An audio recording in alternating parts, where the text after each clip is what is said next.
Kelley Hobart from Alpaca Direct, and Heidi and I are here with Technique Tuesday, and we are going to be talking about how to knit a Latvian braid. And if you have never heard of a Latvian braid before, it looks like this. It's kind of a very pretty intricate braid, and it's made with two colors, as you can see. And last week we were talking about this Lingdon. It is hat. It is this one. It is by Kessler Knits. It's a free pattern on Ravelry. And I made my hat. I did the color work just a little bit different. But I put the braid on the edge, and these braids are awesome because you can put it on the edge of mittens, you can put it on the edge of hats, you can put it on to differentiate different color work patterns. You can use it for all different kinds of things. And if you can knit and purl, you can do this braid. So it's pretty cool. I totally love it. So I am going to show you real quick. I made this little sample here using Ultra Alpaca Chunky.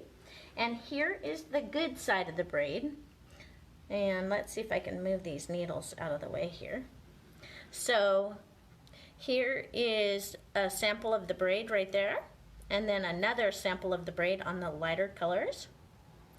And there are some problems that you can have when you're making these. Number one problem is that the braid can become a little bit tight.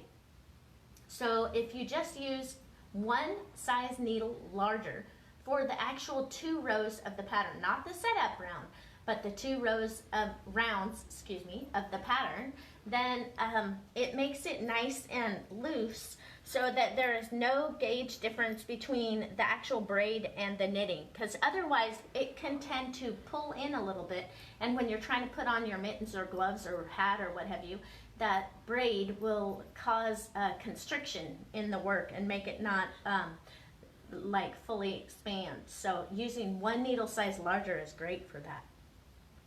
So anyway, so I thought I would show you how to do this actual Latvian braid today. But before I do that, I wanted to talk about a couple of things.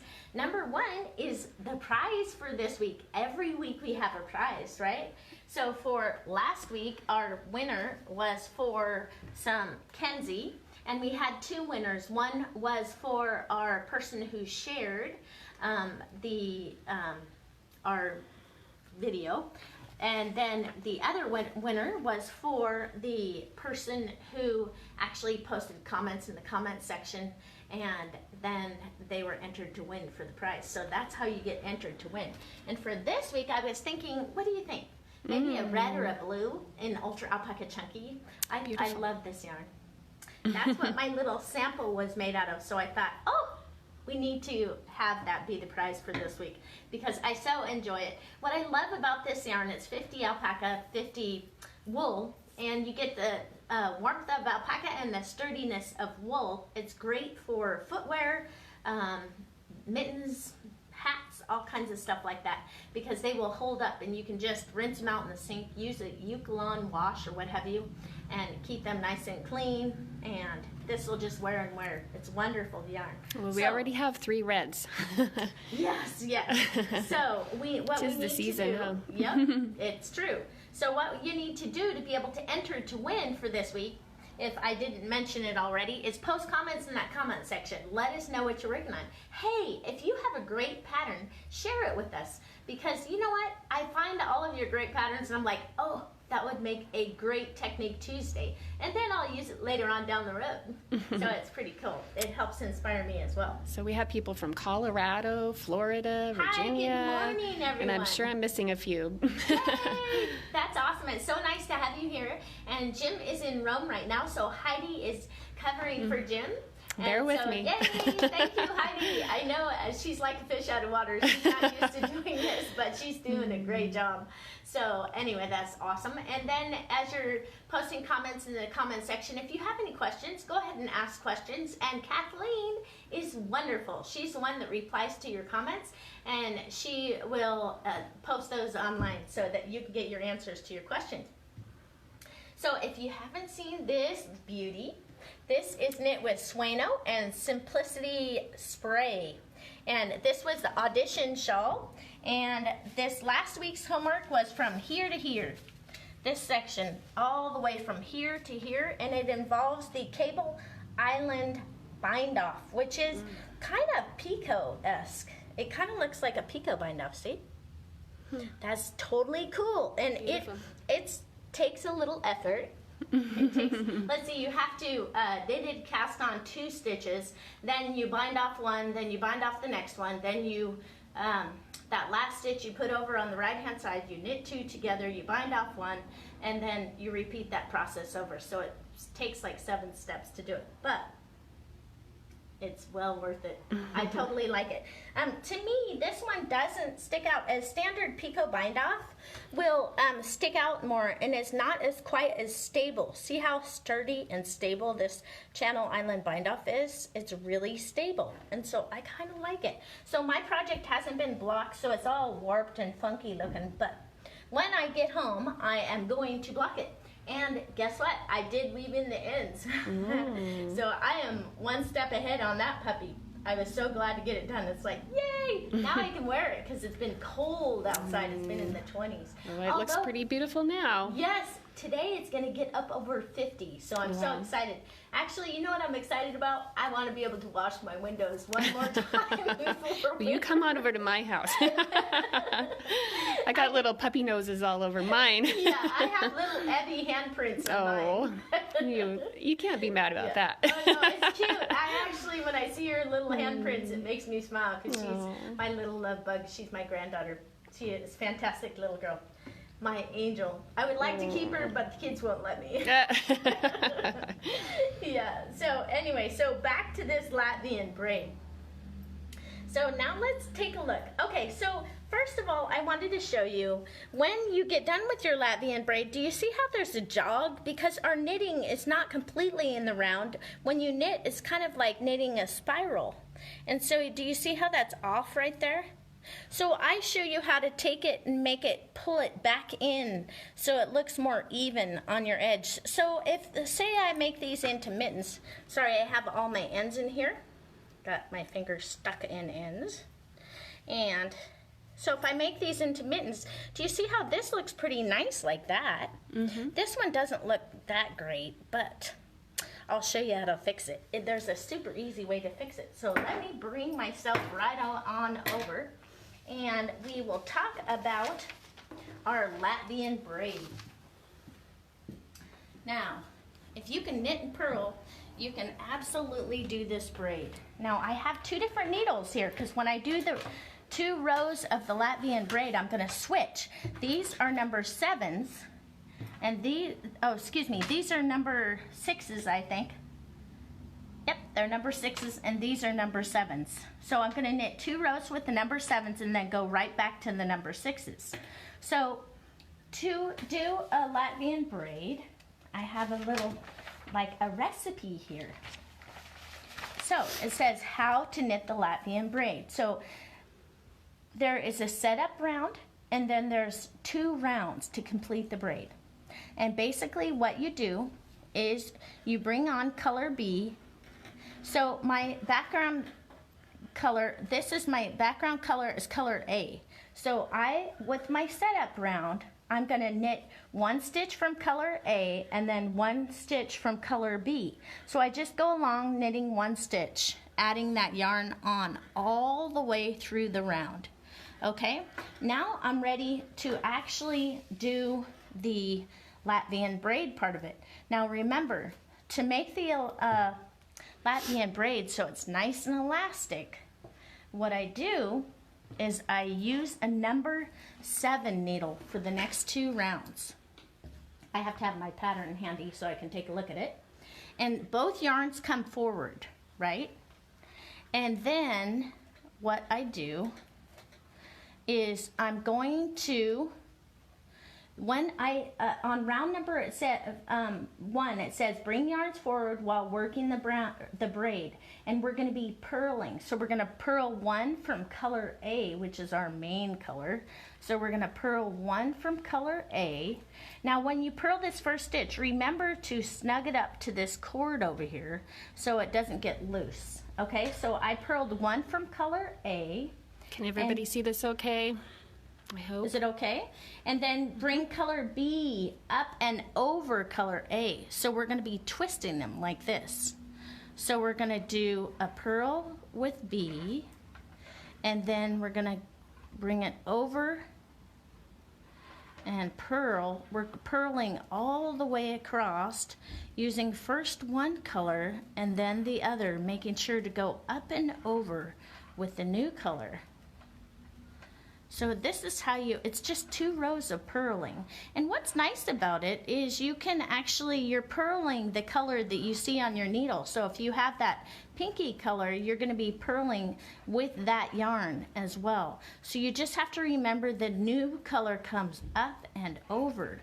So, and you just keep going, and it's going to twist your yarns. The yarns down here will become very twisted, and don't worry about that, because when you go on the next round, we're going to be going under, so we're going to be untwisting them. So that's a neat thing about that. The only time I've ever had a really hard time with it is when I'm doing a hat where I have like 120 stitches and it's so twisted I can't even get yarn to work with. And then it's kind of a pain. But for these little mitten samples, it is super easy. It doesn't get all that twisted before you untwist it. So it's pretty cool.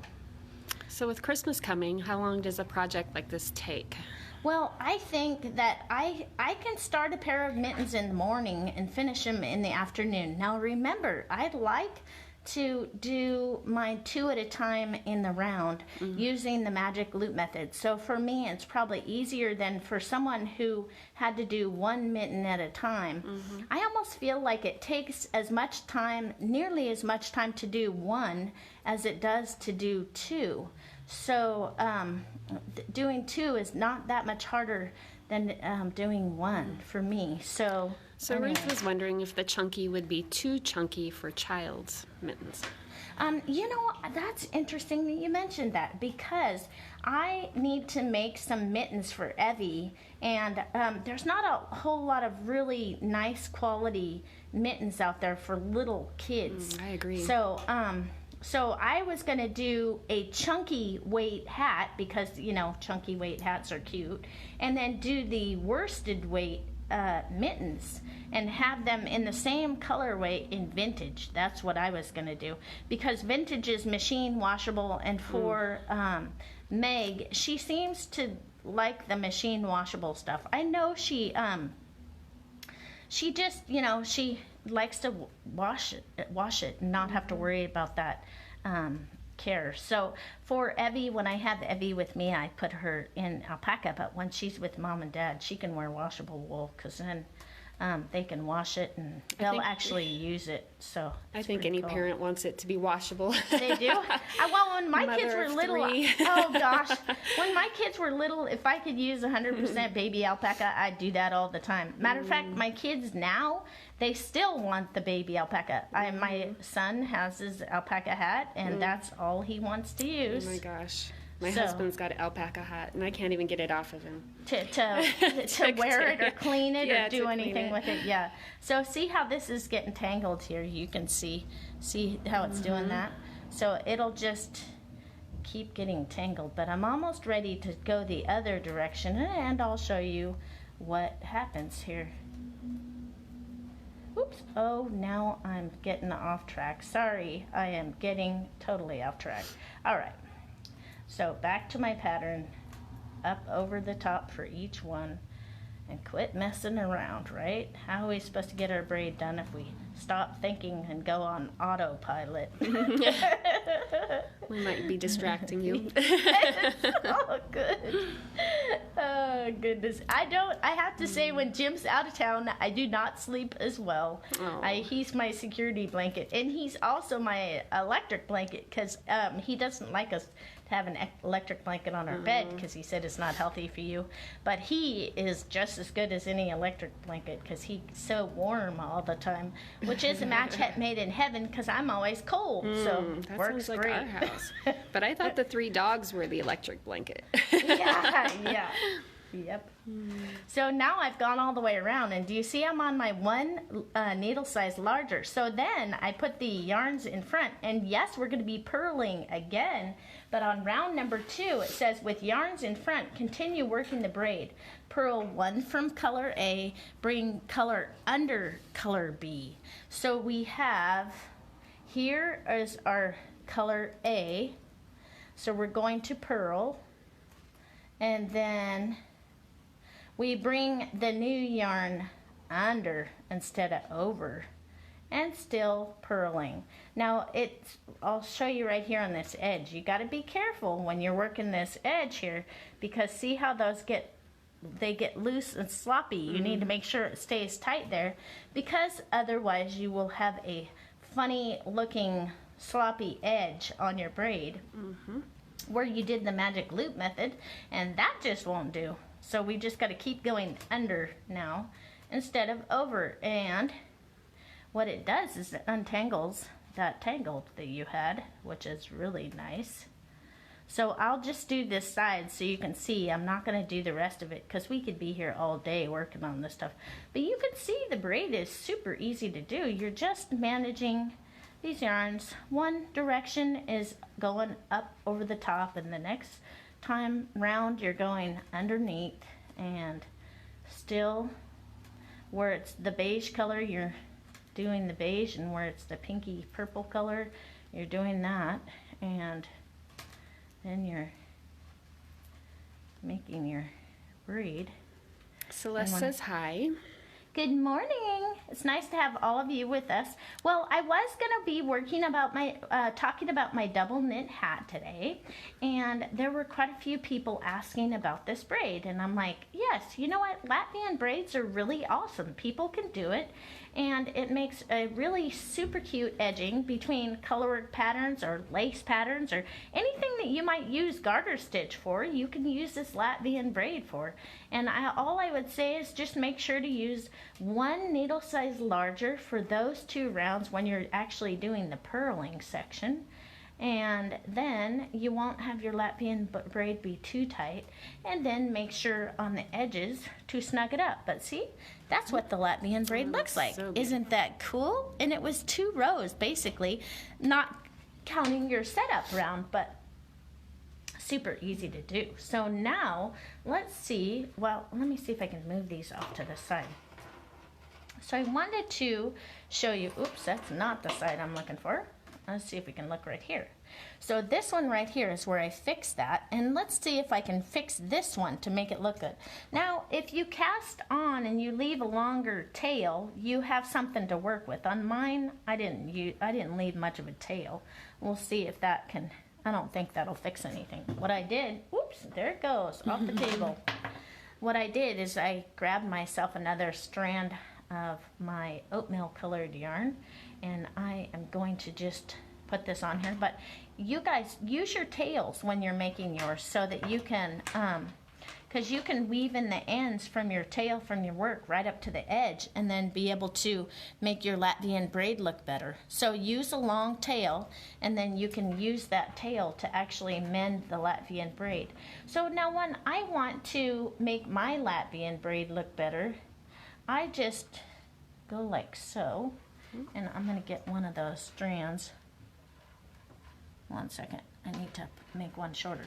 Okay, so pretend that this is our tail, right? So we make that little loop there, and I'll show you what loop I'm talking about in just a second here. And if when you're doing the, oops, did I just pull that too tight? There, pull your loop so you can actually see it. And then what you're going to do is you're going to go through that loop,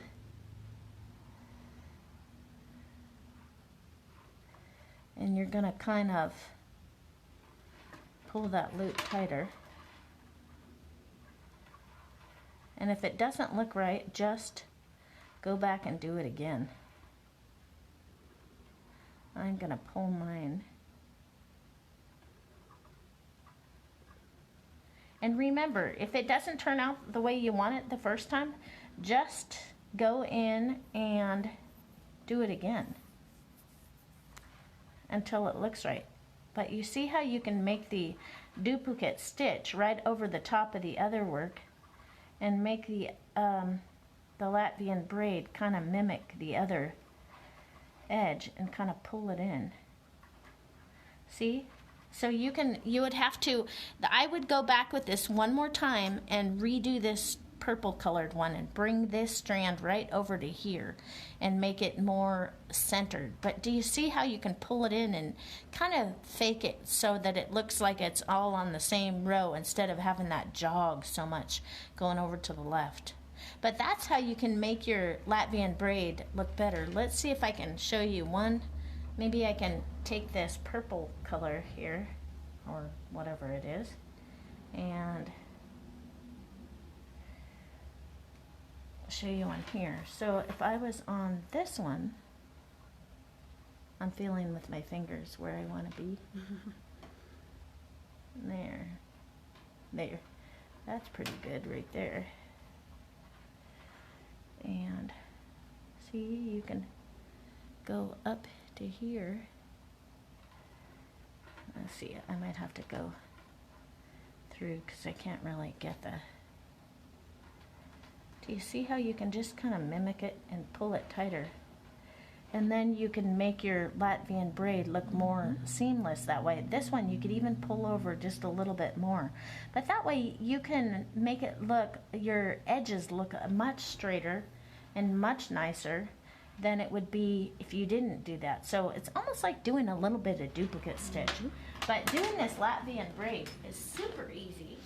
You can put Latvian braid on, you know, like I said, I'm going to keep it on these mittens. I'm going to actually make mittens and keep it on the edge of the cuff because I think it's pretty cool. Oh, that's beautiful. Yeah, and it's a lot of bang for the buck. You could see it's only basically 2 rounds, and you're just moving the yarn in such a way that your stitch that you're knitting is actually catching the yarn and making the braid. It's actually pretty cool. So if you've never tried Latvian braid, find your favorite mitten pattern or glove pattern or whatever it is that you like and put a braid on it. And then you need to post it so we can see it. And so I'm sure that Kathleen will do a blog post on this so that you'll have the actual instructions on how to do it. And if for some reason you want to do it and the instructions aren't there yet, go ahead and YouTube it. I mean, it's everywhere on YouTube, and you can see how to do the Latvian braid. So it's so much fun. So let's see. Let's talk about our winner. We have a winner for our last week's Facebook Live. Oh, thank you. Yes, this was Yarn Chicken. That was for the audition shawl. She, Michelle did the knit along, and she did the audition shawl where we literally had very little yarn left, and it was pretty cool. Because I love using every bit of yarn, and so she's a lady after my own heart. So it's totally fun.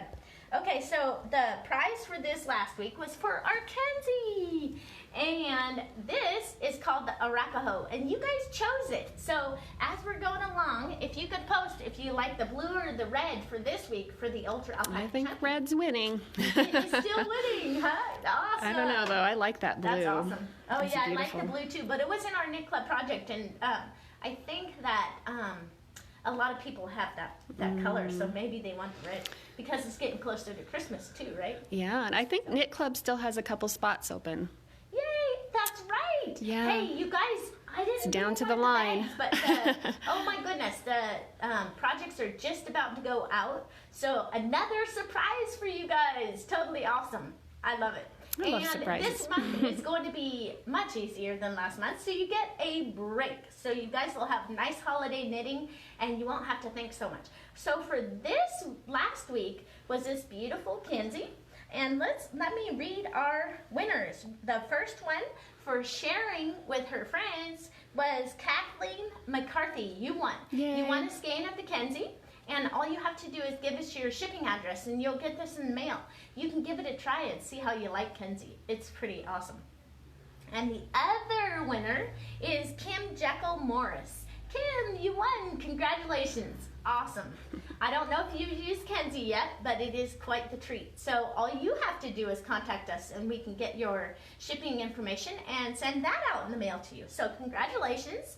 And I want to make sure and remind all of you, don't forget to enter for this project. And what else? I don't think there was anything else that I needed to talk about. I think that everybody should know that we have our Christmas stuff in stock, the hats and gloves, and Yes, so because those will for go fast. Those of you who are unable to knit alpaca socks, for instance, we are selling alpaca socks by the tons, boatloads. And so if you have cold feet and you haven't tried our alpaca socks, you should try them.